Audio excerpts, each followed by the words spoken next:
Hello and welcome. This is Martin with My IELTS Tutor. We're going to have an introduction to this task, explain what is involved and how it should be structured, and provide you with some general tips to help you crack this task.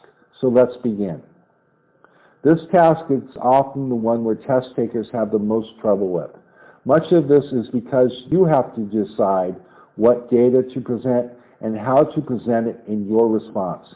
In this task, you will have to analyze either a line graph, a pie chart, a bar graph, a table, a process diagram, a map, or a combination of two different graphs or charts. Now let's take a look at the task as a whole. Now, you have 20 minutes to plan, write, and edit your work. So use your time wisely. You have a 150-word minimum limit, so you should write over 150 words, and a good range is here. Also, do not bother counting your words. It's a complete waste of your time. Now, this task is worth 1/3 of your total score for the writing section.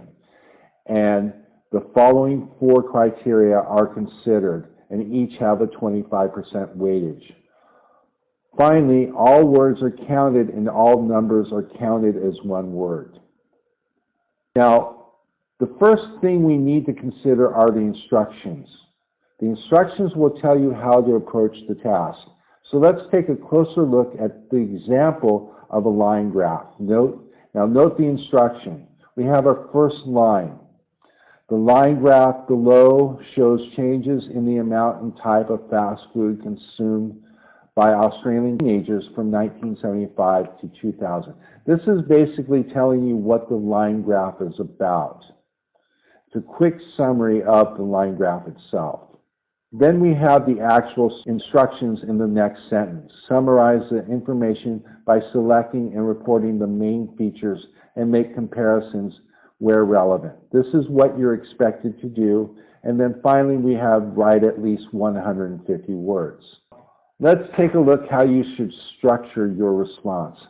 Structuring your response is critical and needs to have the following parts: an introduction, overview, and 2 body paragraphs. Now, the introduction is simple and is based on the header of the graph and should only be 1 or 2 sentences. I will discuss this further in a future lesson, but for now, let's move on. Now, the next paragraph is your overview, in which you will pick out the most striking features of the graph. For instance, we can see that the consumption of fish and chips declined over the time period, and that both the consumption of hamburgers and pizza increased as well. We can also make comparisons at this point. For instance, fish and chips were eaten the most in 1975 and pizza the least during that year. Now, the next body paragraphs will be discussing specific data in terms of numbers and years. So perhaps the first paragraph I will devote to fish and chips, since it followed a downward trend as opposed to the other 2. In this paragraph, I will describe how the trend moved downward year by year and by how many times it was consumed. In the second body paragraph, I will do the same for both pizza and hamburgers. And now you can write a conclusion. Now, writing a conclusion is not really necessary. You don't need to do this. I personally don't recommend it, but you can if you want to. However, as long as you follow the structure I have just outlined, you should do well with this task. Now, let's move on to some general tips. Now, the general tips are divided into the criteria for scoring. So for task achievement, we want to make sure that you analyze the graphic and identify all the important features. You want to highlight the important features in your overview. You want to have 2 body paragraphs featuring data. These are the numbers and dates. You also want to avoid inaccurate information. The scorer will check your accuracy. Also, do not provide an opinion. It's not asked for. Also, ensure that your response is factual. And then, of course, write over 150 words. Next, we want to consider coherence and cohesion. This is where your organization of the data, along with your structure in terms of paragraphs, come into play, as well as your use of linking words will be assessed. Use these tips to score well in this area.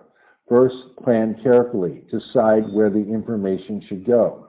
2, have at least 4 paragraphs total. It may be necessary for a 5th paragraph, but you should have at least 4 paragraphs.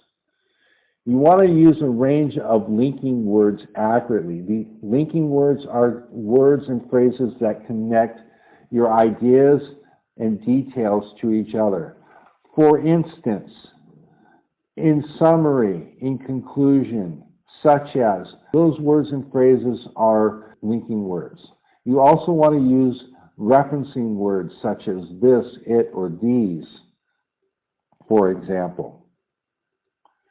Now, a good range of vocabulary that is used accurately and fits the context will gain you a top score. Use these tips to achieve this. First, use a good range of vocabulary from common to difficult words. Second, use vocabulary for presenting information accurately. 3, understand and use collocations. These are verb and noun phrases. 4, avoid spelling mistakes. 5, use the words accurately and correctly. And finally, avoid informal speech.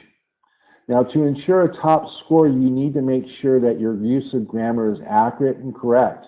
To help you achieve this, use these tips. First, use a range of different sentence structures, from simple to complex. Next, ensure you use the correct tenses as indicated in the chart. So if the chart is talking about the past, you should be using past tense. Use the correct ordering of words. Avoid mistakes such as incorrect use of prepositions, articles, and so on. Finally, use correct punctuation accurately. This includes full stops and commas. And that's it for today's lesson.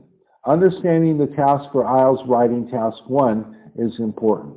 Be mindful of the key points presented in this lesson, and using the tips I have just provided, you will do well in achieving a great score for this task.